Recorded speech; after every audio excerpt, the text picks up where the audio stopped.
자, 우리 말씀 한 절 보겠습니다. 요한복음 3장 5절입니다. 요한복음 3장 5절 같이 읽겠습니다. 예수께서 대답하시되 진실로 진실로 내게 이르노니 사람이 물과 성령으로 나지 아니하면 하나님의 나라에 들어갈 수 없느니라. 아멘. 네, 오늘 하이델베르크 요리문답 21번째 65에서 68문입니다. 오늘 큰 주제는 성례가 무엇입니까? 라는 것인데요. 자, 우리가 먼저 지난주에 배웠던 이신칭의 믿음을 정리할 필요가 있다라는 것입니다. 오늘 65문을 보면은 믿음에 대한 결론이 나오거든요. 제가 65문을 읽겠습니다. 오직 믿음으로만 우리가 그리스도와 그의 모든 은덕에 참여할 수 있는데 그 믿음은 어디에서 옵니까? 답 읽어주세요. 성령께서 옵니다. 그분은 거룩한 복음의 강설로 우리의 마음에 믿음을 일으키며 성령의 시행으로 믿음을 굳세게 하십니다. 아멘. 믿음이 어디에서 옵니까? 라는 질문의 답은 성령에게서 온다. 그러니까 우리 성령께서는 여기 답에 보니까 거룩한 복음의 강설로 우리 마음에 믿음을 일으키시고 그리고 성례를 통해서 믿음을 굳세게 하십니다 라고 합니다. 자, 복음의 유익이 뭡니까? 복음의 유익은요, 우리가 그리스도와 연합하는 것이고요. 그리고 복음의 유익은 우리를 구원에 이르게 하고 그리고 선한 행위를 일으키는 것이다 라고 볼 수가 있는 거예요. 복음으로 이런 혜택들을 어떻게 받을 수 있나 봤더니 뭐가 있어야 된다고요? 믿음이 있어야 된다라는 것입니다. 믿음이 있는 자, 믿는 자들이 이 복음의 혜택을 누리게 된다라는 것입니다.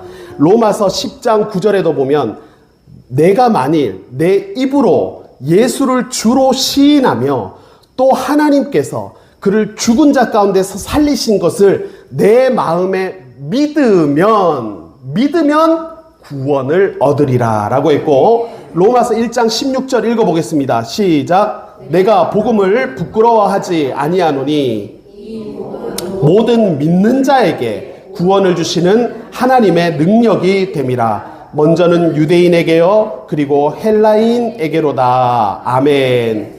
복음은 하나님의 능력이 되는데 그리스도와 연합하고 그리고 우리 마음에 구원에 이르게 하고 그리고 선한 행위까지 일으키는 이런 유익이 있고 능력이 있는데 믿는 자가 그런 능력을 누릴 수가 있다라는 것입니다. 그런데 믿음 중에서도 어떤 믿음이어야 된다고 했냐면 참된 믿음이라고 했어요. 그러니까 사람이 죄와 사망이라고 하는 위기에서 구원을 받을 수 있는 믿음은 참된 믿음이어야 한다. 그러면 이 믿음이 어디에서 오는가라는 것입니다. 믿음이 핵심이고 믿음이 있어야 복음이 주는 유익에 참여한다고 했는데 믿음은 어디에서 오는 것입니까? 라고 질문할 때 오늘 하이델베르크 요리문답의 65번째 답은 뭡니까? 성령으로부터 오는 것이다 라는 것입니다. 믿음은요, 하나님으로부터 오는 거예요. 그러니까 이 믿음에 대한 오해가 뭐냐 하면 내가 믿는다라고 생각하는 거죠. 믿음이 나에게서 나온다라는 것은요, 이것은 믿음에 대한 오해라는 것입니다. 엄밀하게 말하면 내가 믿기로 하는 것이 아니라 성령께서 믿을 수 있도록 믿음을 선물로 주셨다라고 보는 것이 맞는 거예요. 그래서 하나님께서는요, 성령께서는 두 가지를 통해서 믿음을 주시는데요. 첫 번째는 뭐라고 했냐면 말씀을 통해서 복음을 일으킨다. 그리고 성례를 통해서 믿음을 굳세게 하신다라고 했어요. 그러니까 말씀, 설교를 통해서 한 사람의 믿음이 뿌리를 내리게 하고 성례를 통해서 그 그 사람의 믿음이 열매를 맺게 한다라고 볼 수가 있는 것입니다. 그래서 성령님이 인간에게, 사람들에게 믿음을 주시기 위한 두 가지 은혜의 수단이 뭐예요? 말씀과 성례입니다. 오늘 우리가 그것에 대해서, 그래서 성례가 무엇입니까? 라고 우리가 이 질문을, 이 주제를 배우게 되는 것입니다. 자, 첫 번째로 사람을 구원에 이르게 하는 믿음은 성령으로부터 오는 것이다 라고 했죠. 이건 우리가 이미 여러 번 배웠습니다. 그럼에도 불구하고 이게 참 중요하기 때문에 강조가 되어질 수가 있는 거예요. 자, 그래서 믿음은요, 나에게서 오는 것이 아니라 하나님으로부터 오는 것이기 때문에 우리가 이것을 믿음은 하나님의 선물이다라고 하죠. 그게 성경에 정확하게 기록되어 있는데 에베소서 2장 8절 9절에 보면 너희는 그 은혜에 의하여 믿음으로 구원을 받는데 이것은 너희에게서 난 것이 아니고 하나님의 선물이다. 행위에서 난 것이 아니니 이는 누구든지 자랑하지 못하게 함이라. 아멘. 그래서 우리는 믿음이요, 나에게서 나온 것이 아니라 하나님으로부터 선물로 온 것이기 때문에 이 원리를 알면 하나님과 사람 앞에서 겸손한 거예요. 겸손한 거예요. 내가 저 사람보다 조금 더 오래된 믿음, 조금 더 단단한 믿음 가졌다고 해서 자랑할 것이 없고요. 자랑할 것이 없고, 내가 저 사람과 비교했을 때 조금 믿음이 흔들리는 믿음이라고 해서 위축될 것도 없습니다. 내 믿음이, 내 믿음 생활의 증거가 다른 사람들이 볼 때에 자기 의가 되어지면은 이거는 복음을 제대로 이해를 못한 거예요. 제가 알고 있는 그 장로님이 계세요. 장로교 장로. 저런 게 있으니까 이게 말이 억수로 조심스럽다요. 장로님 한 분이 계신데 교회에서 목사님하고 의견 차이가 있었던 거예요. 그래서 장로님이 생각하실 때 목사님이 교회 재정을 사용하시는데 잘못된 부분에 교회 재정을 사용하신다 이렇게 생각을 한 거예요. 그래서 장로님 목사님을 찾아가서 하는 말이, 나는 목사님 의견에 동의가 안 되고 제가 생각할 때 목사님이 교회 재정을 엉뚱한 데 쓴다고 판단이 되기 때문에 나는 이 문제가 해결될 때까지 교회에 헌금을 드리지 않겠습니다. 이렇게. 그래서 그 장로님이 저는 그래서 이렇게 목사님한테 그런 거를 말씀을 드리고 지금 이렇게 하고 있다. 이렇게. 근데 이 말이 뭐냐면요, 자기 의예요. 이게 내가 지금 교회에 기여하는 바가 얼마나 큰데 목사님이 내 뜻과 반대되는, 내 뜻에 안 맞고 내가 의견을 얘기했음에도 불구하고 그것이 받아들여지지 않았다는 것에 대해서 자기 방법으로 이것들을 고치려고 하는 것은요, 그 신앙생활에 지금 자기 의가 가득한 거거든요, 그게. 그런데 겸손한 믿음은 이렇게 반응하지가 않는다는 것이죠. 주님께서 나에게 복을 주셔서 내가 가진 믿음, 내가 가진 어떤 재정적인 형편을 가지고 교회를 세우고 하나님 나라를 확장하는 일에 이렇게 쓰임받는 것이 감사하다라고 이렇게 겸손한 것이 믿음을 선물로 받은 사람이 갖는 태도다라는 것입니다. 그래서 성령께서는 구원에 이르는 참된 믿음을 우리에게 주시기 위해서 두 가지 수단을 사용하신다라고 했는데, 첫 번째는 뭐예요? 말씀. 두 번째는 뭐예요? 성례입니다. 성례.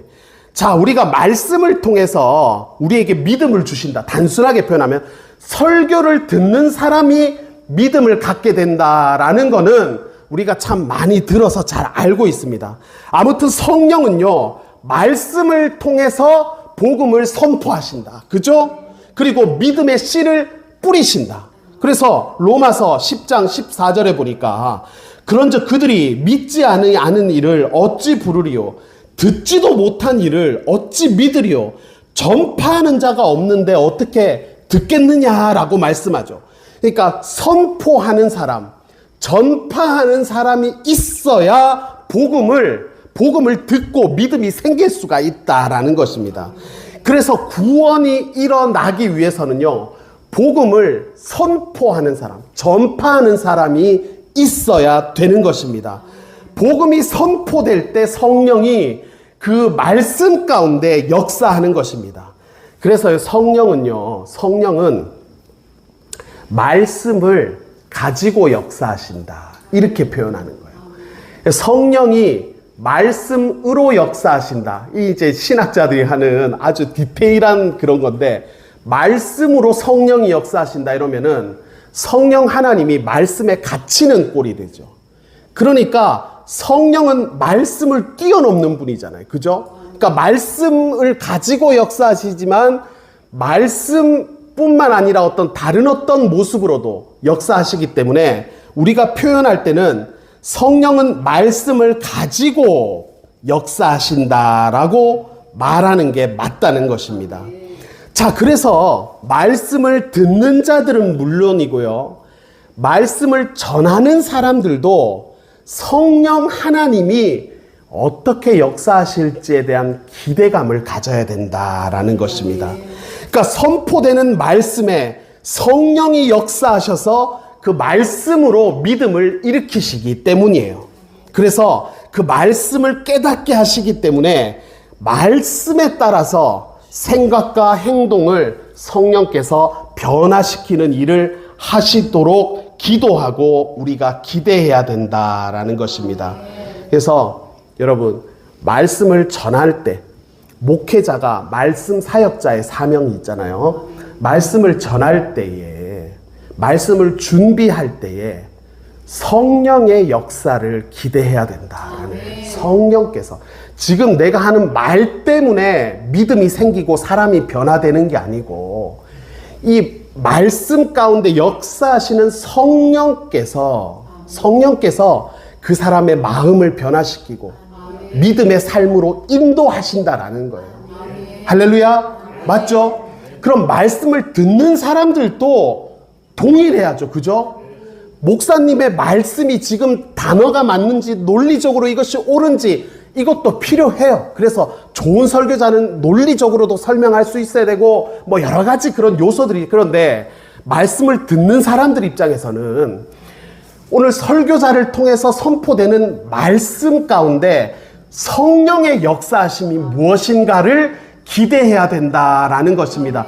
그럴 때 은혜가 되는 거예요. 그럴 때 믿음이 자라고, 그럴 때 이 삶이 변화되어질 수가 있다라는 것입니다. 항상 초점을 목회자를 맞추지 마시고 목회자를 통해서 역사하시는 성령님을 기대해야 될 줄로 믿습니다. 그럴 때 우리가 아멘도 커지고 예배가 더 뜨겁고 은혜로울 수가 있는 거예요.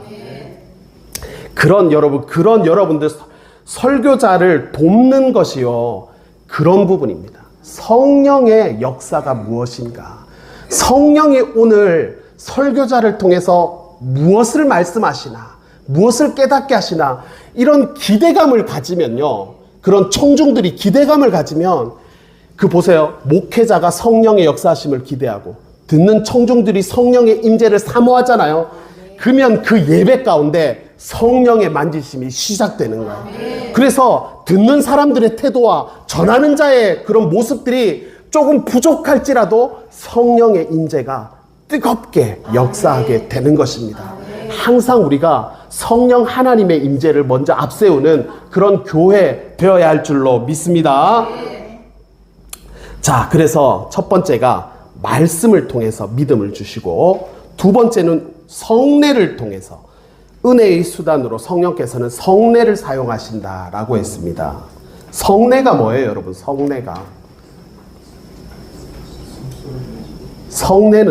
성례는 눈에 보이는 말씀이라고 이해하시면 돼요. 눈에 보이는 말씀. 설교는요, 우리가 입으로 선포가 되고 귀로 듣게 되잖아요. 그런데 하나님께서는 이 귀로 들리는, 입으로 선포되고 귀로 들리는 이 하나님의 말씀에 대한 시청각 자료로 성례를 사용하신다라는 것입니다. 그래서 66번째 질문에 보면 성례가 무엇입니까? 라고 했을 때 답을 여러분 한번 읽어보겠습니다. 성례는 복음 약속에 눈에 보이는 거룩한 표와 인입니다. 하나님께서 제정하신 것입니다. 성례가 시행될 때 하나님께서는 복음 약속을 우리에게 훨씬 더 충만하게 선언하고 확증하십니다. 이 약속은 그리스도가 십자가 위에서 이루신 단번의 제사 때문에 하나님께서 우리에게 죄 사함과 영원한 생명을 은혜로 주신다는 것입니다. 아멘. 그래서 복음 약속에 눈에 보이는 성례라는 것은 복음 약속에 눈에 보이는 표와 인이다 라고 얘기하죠. 표와 인이다. 표라는 것은 보이지 않는 것을 분명하게 보여주는 역할을 하고요. 인이라는 것은 그것이 진실이라는 확신을 준다는 것입니다. 자, 그래서요, 하나님께서는 성례를 통해서 복음을 보증하고 확증하신다라는 것입니다. 성례에는 뭐가 있냐면요, 우리는 두 가지를 생각하면 돼요. 성례에는 무슨 내용이 포함되냐면 세례식과 성찬식입니다. 세례식과 성찬식이에요. 고린도전서 11장 26절에 보면 너희가 이 떡을 먹으며 이 잔을 마실 때마다 주의 죽으심을 그가 오실 때까지 전하는 것이니라 라고 했습니다. 그러니까 설교를 포함해서 성찬도 주님의 죽으심과 부활을 전하는 하나의 눈에 보이는 어떤 전도의 모습이고 형태다라는 말입니다. 그래서 성찬은 효과적인 복음 전도의 하나의 방식이다라는 것입니다. 여러분, 우리가 연약하기 때문에 금방 믿음을 잃어버리기가 쉽잖아요. 그래서 우리가 믿음의 어떤 증표를 좀 보여달라 이렇게 기도할 때가 있습니다. 그럴 때 하나님께서 보여주신 믿음의 증표가 뭐냐면 성례예요. 성례를 통해서 표와 인을 삼으라고 제정하셨어요. 그러니까 사람들은 설교 외에 성례를 통해서 우리가 어떤 복음의 어떤 수단을 삼을 수가 있다라는 것입니다. 자, 그래서 세례와 성찬을 우리가 예로 들 수가 있는데, 우리 교회가 그러고 보면은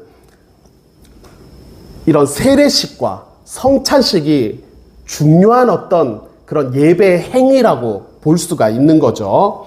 자, 그럴 때 세례와 성찬은요, 두 가지 다 예수님께서 제정하신 거예요. 예수님께서 언제 세례를 받으셨어요? 누구에게 세례를 받으셨죠? 예수님께서 세례 요한을 통해서 세례를 받으시고, 세례를 통해서 사람이 거듭나게 된다라는 것을 말씀하셨죠. 그래서 갈라디아서 3장 27절에 보면은 누구든지 그리스도와 합하기 위해서는 세례를 받은 자는, 그리스도와 합하기 위하여 세례를 받은 자는 그리스도로 옷 입었느니라 라고 말씀하십니다.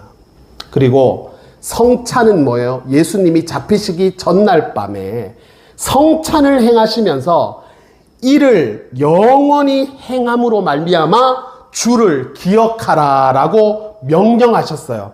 그래서 고린도전서 11장 26절에 보면 너희가 이 떡을 먹으며 이 잔을 마실 때마다 주의 죽으심을 그가 오실 때까지 전하는 것이니라 라고 말씀하고 있습니다. 성례는요, 세례와 성찬을 말하는 것입니다. 그래서 우리는 이제 우리 교회가 세례 줘야 될 사람들이 지금 이제 좀 많이 있죠. 우리 학생들도 다 세례를 받고, 그리고 우리 교회가 성찬식도 이제는 정기적으로 행해야 되겠다라는 것입니다.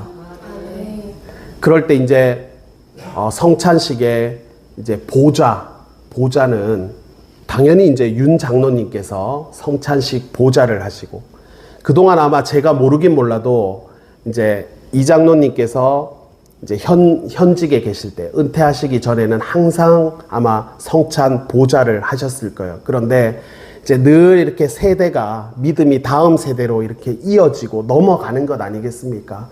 그래서 이제 이 장로님 늘 이렇게 예배 전에 한 1시간 전에 늘 오시잖아요. 목회자보다 더 일찍 오셔서 늘 이렇게 예배를 위해서 기도하시고, 이렇게 이제는 나이가 들면은 현장에서 이제 막 땀 흘리면서 뛰는 일은 쉽지 않을 수가 있죠. 그런데 나이가 들어서 이제 원로가 됐을 때는요, 더 중요한 사명이 있어요. 그게 뭐예요? 교회가 현장에서 젊은 사람들이 뛸 수 있도록 기도로 후원하는 것입니다. 이게 정말 필요하고 중요해요. 우리 수성교회도 지금 기도로 다져진 이런 시간들이 있기 때문에 우리가 지금 은혜와 부흥의 때를 기대하면서 나아가는 것입니다. 오랫동안 여기에 기도의 어떤 흔적들이 남아있기 때문에.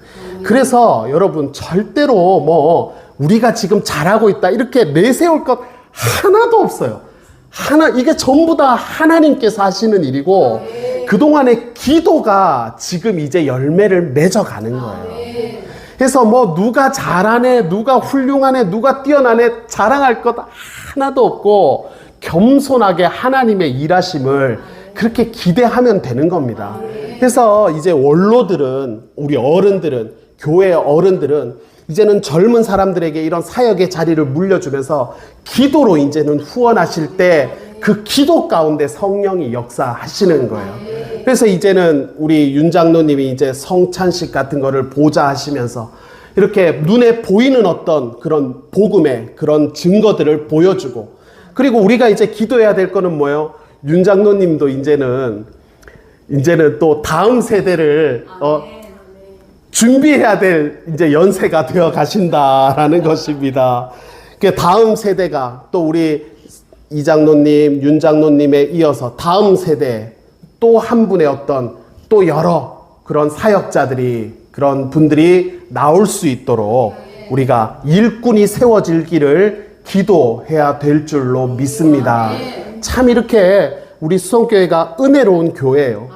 왜 제가 우리 수성교회가 이렇게 은혜로운가? 막 섬김이, 우리 자녀들 교회 나오면 그 섬김의 모습이 진짜 보통 교회에서 보지 못하는 그런 모습이 있어요.